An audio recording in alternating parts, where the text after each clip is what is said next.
ગાંધીધામમાં મંગળવારે રાત્રે 4 ઇંચ વરસાદ પડ્યો હતો।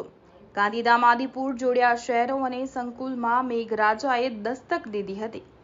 મંગળવારની રાત્રિના લગભગ 10 કલાકની આસપાસ વરસાદ શરૂ થયો હતો અને 12 વાગ્યા સુધીમાં 97 એટલે કે લગભગ 4 ઇંચ વરસાદ પડ્યો છે, જેના કારણે અંતરિયાળ વિસ્તારોમાં પાણી ભરાયા હતા।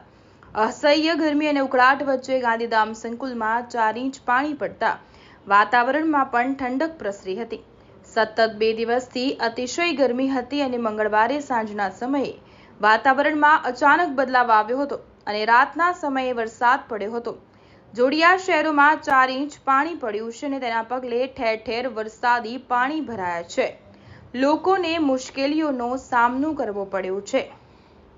નગરપાલિકાની ગંભીર બેદરકારીનું પરિણામ લોકો ભોગવી રહ્યા છે, પરંતુ વરસાદ પડતા વાતાવરણમાં ઠંડક પ્રસરતા લોકોએ રાહત અનુભવી હતી। વરસાદ શરૂ થતાં જ શહેરના મોટાભાગના વિસ્તારોમાં વીજ પુરવઠો ઠપ થઈ ગયો હતો અને ગાજવીજ સાથે વરસાદ વરસ્યો હતો।